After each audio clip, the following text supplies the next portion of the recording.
Olá, tudo bem, caro aluno? Então, nesse momento, nós vamos iniciar mais uma live aqui com o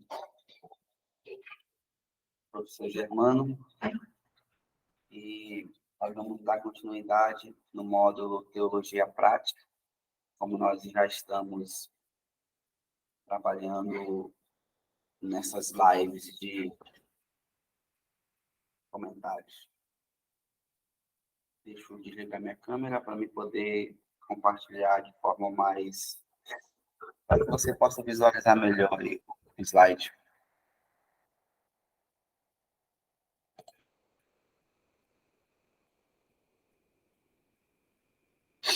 Vamos lá. Então, nosso slide aqui, Teologia Prática, o professor Germano Rabelo Nascimento. Então, só para que você não se esqueça, nós estamos fazendo aí, nossa aula está embasada nesse livro, do Júlio Zabatiero, Fundamentos da Teologia Prática, e toda live nós estamos fazendo aí um capítulo, né? Tanto na aula presencial a gente está fazendo um capítulo, como na aula gravada, né? Nós estamos trabalhando dentro dessa metodologia. Então, vamos lá. Nosso sumário, nós já trabalhamos a introdução, capítulo 1, capítulo 2, capítulo 3, e hoje nós vamos trabalhar aqui com o capítulo de número 4, uma soteriologia prática, vida em liberdade. Antes de nós iniciarmos, é bom nós tecermos alguns comentários que percebam que é importante você fazer a sua leitura do livro, a leitura também de Colossenses. Claro, o capítulo você pode estudar ele de forma isolada, mas para que você tenha um conhecimento e aprenda até mesmo ter um conhecimento mais panorâmico, mais geral, é importante você fazer a leitura do todo o livro e também estar acompanhando aí as aulas. Não pular a aula, né, para que você possa sim, ter um conhecimento mais detalhado do capítulo. Vamos lá. Então, hoje, o Júlio Zabatiero, ele vai falar a respeito da soteriologia prática, né? Lembrando que esse livro, do Júlio Zabatiero, ele está embasado lá em Colossenses, na carta de Paulo aos Colossenses. E todas as análises que for para ser trabalhadas na aula, tudo vai ser com foco em Colossenses, o contexto de Colossenses. E perceba que aqui agora ele vai falar a respeito da soteriologia prática. O que é a soteriologia? A soteriologia é a doutrina da salvação, né? E nós vimos na aula passada que existiam alguns meios de salvação, tanto na filosofia, no judaísmo, né? Então, ele está falando aqui como que ocorre aqui a salvação prática, certo? E, querendo ou não, essa salvação prática, ela vai se ocupar em 100% como um projeto de vida do salvo em Cristo Jesus, né? Então, essa salvação, ela precisa ser mesmo um projeto de vida, né? O capítulo de hoje vem dizer o seguinte: fui salvo, e agora? O que eu vou fazer? Né? Então, na verdade, a salvação ela é um projeto de vida, não por aqui ou agora, mas é por pós-vir, né? Então, por isso que ela vai ser um projeto de vida que vai ser implantado aqui na Terra, né? E que vai dar fruto lá no céu. Então, de fato, é um projeto de vida aí em Cristo Jesus. E o Júlio Zabatiero, ele faz essa diferença que a salvação ela não pode ser antropocêntrica, mas ela tem que ser teocêntrica, centrada na ação de Deus em Cristo. O que seria isso daqui, pessoal? O antropocêntrico vem da palavra antropos, né, que significa homem, né, homem como centro, né, se nós formos fazer uma tradução aqui literal, o homem como centro. Então, eu não posso, em hipótese nenhuma, embasar minha salvação no homem, porque o homem, nós sabemos que ele é falho, ele é errante, ele é pecador, né? Nossa salvação ela tem que estar como base centrada em Deus, em Jesus Cristo, né? Por isso que ele fala que é teocêntrica.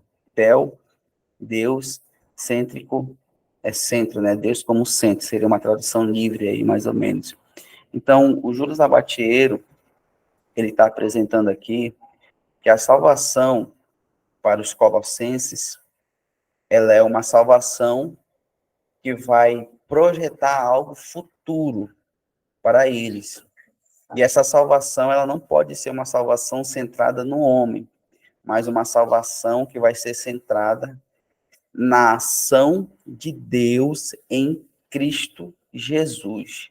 Então, é isso que o Júlio Abatiero está colocando logo de início aqui para nós, para que nós possamos compreender aí o que seria essa soteriologia prática.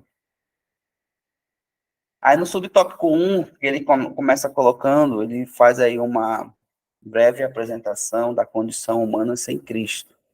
Então ele vai dizer que mortos nas transgressões e na incircuncisão da carne. Então o Júlio Abatiero vai fazer aqui a apresentação da teologia paulina, que como que Paulo ele apresentava a condição humana ali para os colossenses, né? Então, ele vai dizer o seguinte, que sem Cristo a condição humana é como escravidão e morte. Não podemos nos autolibertar, autovivificar, precisamos de um libertador, resgatador. Então, esse era o foco da mensagem de Cristo, né? Mensagem paulina, que Paulo pregava. Ele falava que o ser humano, ali, aos colossenses, ele era como uma pessoa que era escravo, né? Ele era como uma pessoa que estava morta. Ele enfatizava muito que o ser humano ele não pode se autolibertar, ele não pode se autovivificar, e ele vai precisar de um libertador ou um resgatador, né? E quem seria quem seria esse libertador, essa pessoa que vai vivificar o homem, essa pessoa que vai resgatar o homem? Com certeza Jesus Cristo, né? Nós conhecemos aí a teologia de Paulo, e Paulo ele vai sempre dar um foco em Jesus Cristo. Na verdade, o Paulo ele vai fazer esse link, né? Como Paulo ele tinha um conhecimento dentro do judaísmo e ele foi formado ali por Gamaliel. Então Paulo ele tinha ali um conhecimento muito vasto ali dentro do judaísmo. Então o que ele vai fazer? Ele vai pegar todo esse conhecimento que ele tem do judaísmo e vai mostrar Deus para as pessoas que estão ali, os gentios, né? E para quem fosse ouvir Paulo, que o Messias prometido dentro do judaísmo ali que estava falando ali era Cristo, né? Que ele veio em forma de carne, morreu, ressuscitou. Então essa era a mensagem paulina, né? Então essa era a mensagem de Paulo pregando a respeito de Cristo. Redenção da humanidade. Então percebam que agora Paulo está apresentando aqui como que o ser humano ele vai ser redimido, né? Como que a humanidade vai ser redimida.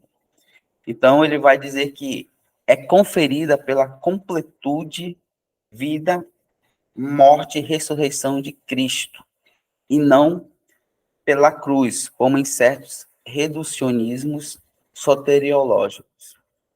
O que vai acontecer aqui? Paulo ele vai bem enfatizar o seguinte, que para acontecer a redenção na vida da pessoa, né, do indivíduo, da humanidade, do irmão lá de Colosso, é necessário ele acreditar na vida, na morte, na ressurreição de Jesus Cristo.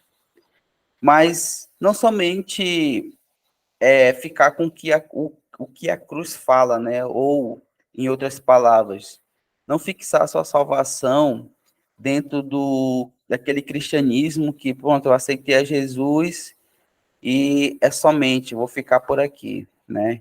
Então, ele está falando o seguinte, que essa salvação, ela tem que ser buscada, essa salvação, ela tem que ser vivificada na vida da pessoa. Não é porque você aceitou a Jesus Cristo, pronto, não vai fazer mais nada, não vai ter que buscar, ter que orar, ter que ler a Bíblia, não. É isso aqui que ele tá falando, né? Que essa salvação não é somente pela cruz, né? Como acontecia lá em Colosso, né? Como nós vimos na aula passada, no capítulo 3, né? Que para os judeus bastava ali observar a lei, cumprir exatamente, pronto, a pessoa já estava salva. Para o filósofo, bastava ele chegar, né, dentro do gnosticismo, bastava ele chegar ali naquele conhecimento da gnose, no qual iria fazer com que ele se libertasse do mundo material e pudesse ascender para o mundo metafísico, né, o mundo espiritual. Na verdade, ele está falando aqui que não é somente isso, tá, pessoal? Ele está falando o seguinte, que a salvação, ela não se resume somente na cruz. A salvação, vai muito mais além do que o simples aceitar a cruz de Cristo na sua vida. E ele fala aqui, o Júlio Zabatiero, ele fala que há um perigo na tradição soteriológica cristã, e o da redução antropocêntrica. Então, nós vamos ver isso, né, trazendo agora um pouco mais no contexto atual, nós vamos ver isso aqui no nosso dia a dia, né? As pessoas hoje simplesmente sendo domingueiras, não querendo muito compromisso, né? Somente tendo aquele, eu vou para a igreja, assistir o culto, pronto, para mim já é o suficiente, né? E na verdade não é, né, pessoal? Nós sabemos, você sabe muito melhor que eu, que não basta somente ser aquele crente de culto, né? Aquele crente domingueiro.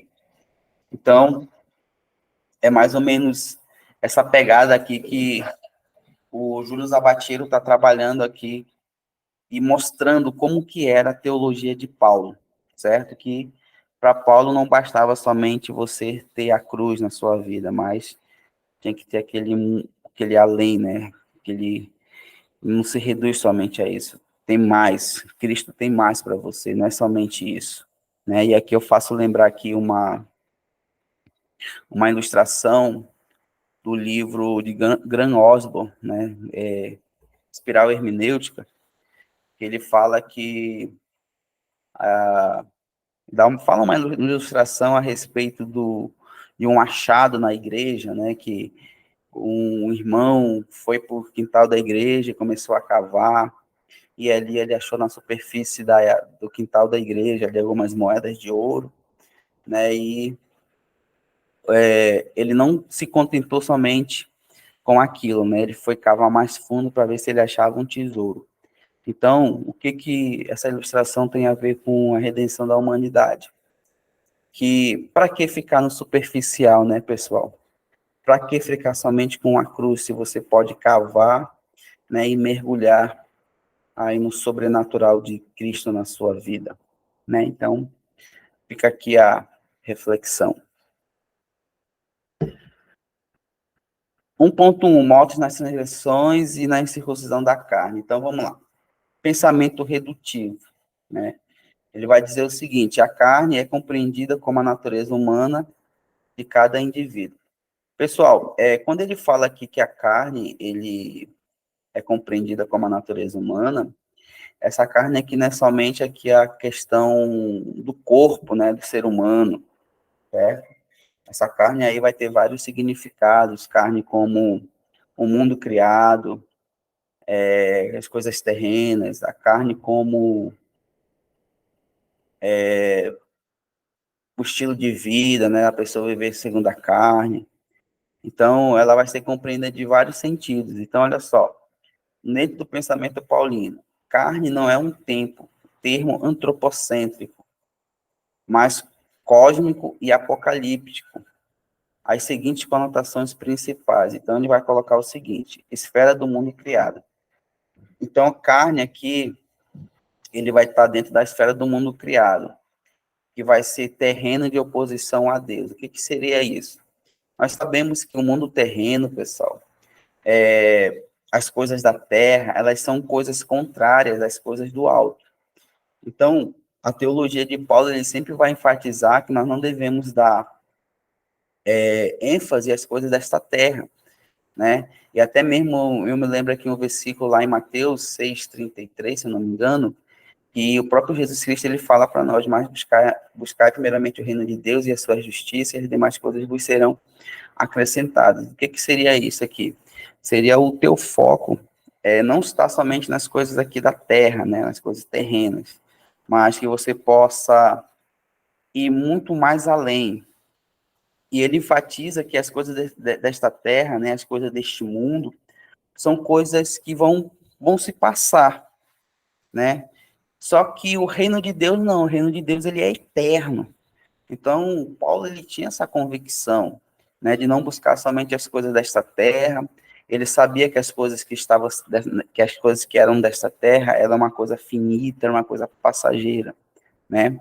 E por isso Paulo ele enfatizava sempre olhar para as coisas de cima, buscar as coisas do alto, né? Então, sempre vai ser essa teologia de Paulo. E também o estilo de vida, né?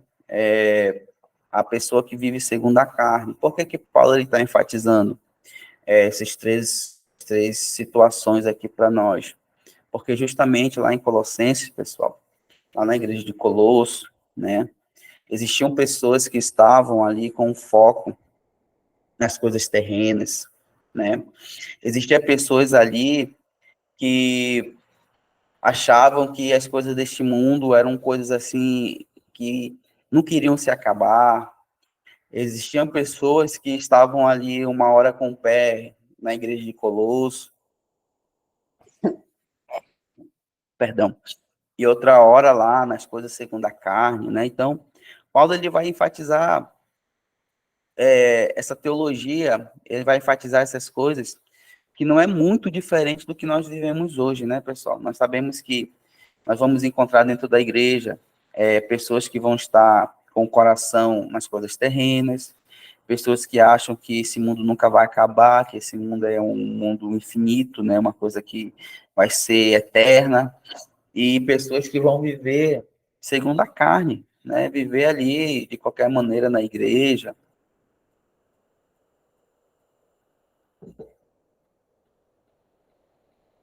Então, o que, é que ele vai dizer? Que está morto na incircuncisão da carne é o estado que nos impede de alcançar sozinho uma vida plena.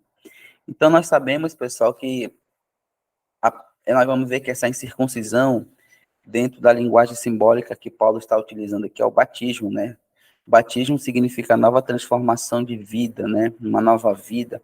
Então, Paulo está dizendo o seguinte, que se a pessoa não teve uma mudança de forma verdadeiramente, se ela somente aceitou a Jesus Cristo da boca para fora, né? Então, essa incircuncisão da carne, ela vai ser aquilo que vai impedir ela, né, de dar os outros passos, né, que a vida cristã vai oferecer.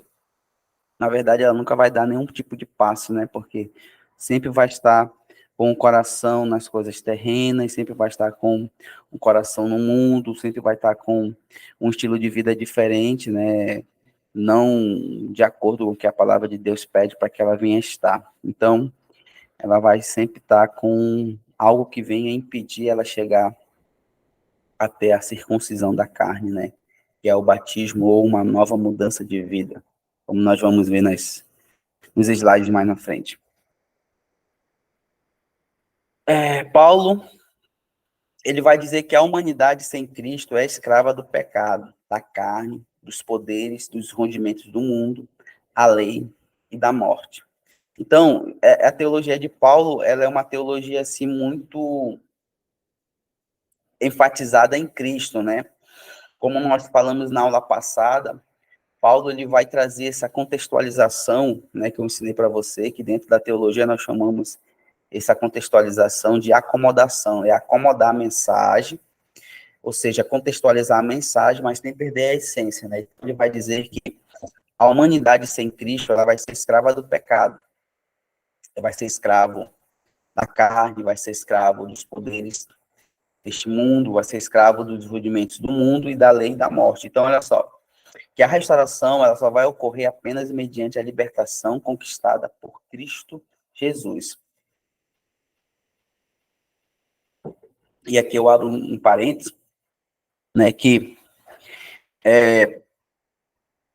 querendo ou não, pessoal, quando nós aceitamos a Cristo, né, vamos contextualizar primeiro com o Colosso, para nós depois contextualizarmos no contexto atual. O que estava acontecendo aqui? Por que Paulo ele fala que a restauração ocorre apenas mediante a libertação conquistada por Cristo Jesus? O que vai acontecer? A igreja de Colosso foi uma igreja que não foi fundada ou criada por Paulo. Ela foi uma igreja que foi criada e fundada por Epáfras, né? E o que vai acontecer? Epáfras, ele vai se achegar até Paulo, né, em algum momento ali na prisão. Então, Epáfras vai se achegar até Paulo e vai conversar com. E o que vai acontecer? Epáfras vai falar para Paulo que lá na igreja de Colosso está uma bênção, né? A obra está crescendo, tem muitas pessoas vindo na igreja, né? E tem pessoas que estão se convertendo, pessoas que são dentro do segmento filosófico, tem pessoas que estão se convertendo dentro do segmento dos judaizantes, tem pessoas que estão se convertendo, e eu fico aqui imaginando aqui Epáfras conversando com Paulo, né? E Paulo conversando com Epáfras e perguntando, né? Como que Epáfras está fazendo para evangelizar esse povo, né? E Epáfras falando, Paulo, ainda bem que você tocou nesse assunto, porque eu estou tendo dificuldade nesses aspectos aqui. Então, o que está acontecendo aqui, para que você entenda aqui? Existiam pessoas que estavam se convertendo ali na igreja de Colossenses, porém, elas não estavam deixando, elas não estavam sendo libertas por completo. Existiam pessoas que estavam ainda ali se convertendo e estavam ainda praticando religiões de mistério. Existiam pessoas que estavam se convertendo, mas ainda estavam observando a prática da lei. Existiam pessoas que estavam se convertendo a Cristo, né, aceitando somente a cruz, porém, elas ainda estavam com pensamentos dentro da filosofia gnóstica. Então, Paulo ele vai dizer o seguinte: epa, essas pessoas elas precisam se libertar, essas pessoas precisam ter uma libertação, né? Essas pessoas elas precisam passar por esse processo de libertação. E essa libertação, ela só vai ser completa a partir do momento que essa pessoa aceitar Cristo em sua essência. Essa libertação só vai ser completa, essa escravidão que elas estão vivendo ainda, só vai ser completa depois que essas pessoas aceitarem de fato Cristo na vida deles, né?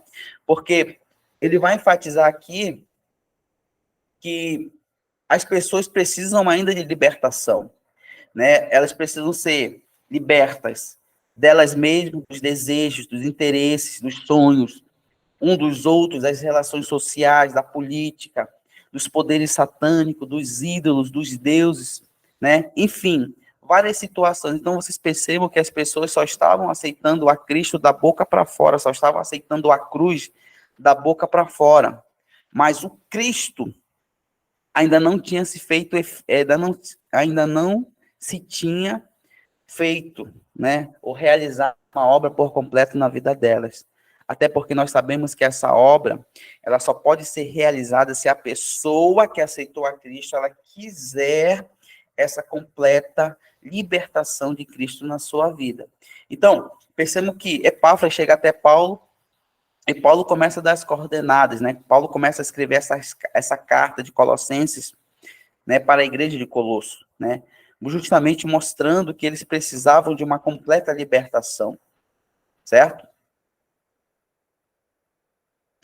Aí, pessoal, olha só o que ele vai colocar aqui, ó, como esses escravidores, eles operam.